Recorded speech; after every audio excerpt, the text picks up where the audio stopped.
So I wanted to make a video about Terry Silver's net worth.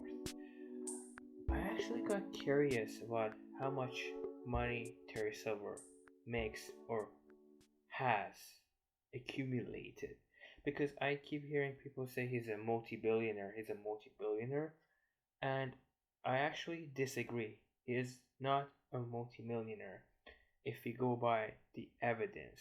So, the evidence what we have is I checked how much money CEOs of toxic waste make in recent times, which according to the reports in 2019, they make between $1.5 million to 12 million max in 2019. Now, in the 80s, it's going to be a lot less, but since Terry is doing it illegally, let's just pretend that he makes $12 million a year in the 80s. That's a very, very good amount of money, especially for the 80s. But making 12 million a year is still not a multi-billionaire.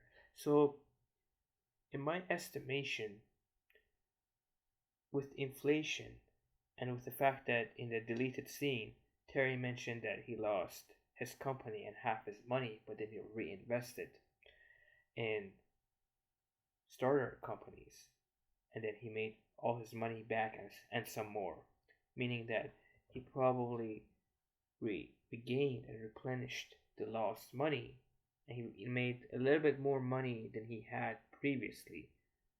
But this doesn't mean he's a billionaire. So with inflation and with the money he made in the 80s, and if you add that to the modern times, I would say that Terry Silver is a multi-millionaire around, like, let's say $250 million.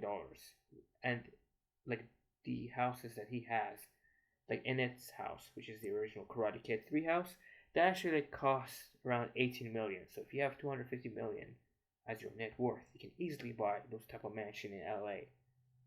And so I disagree that he's a Jeff Bezos level billionaire. I just think he's a multi-millionaire, which is still very impressive.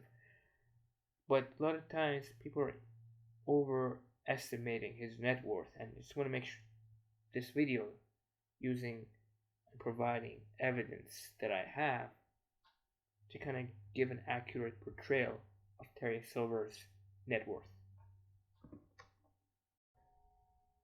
Video over. Assad!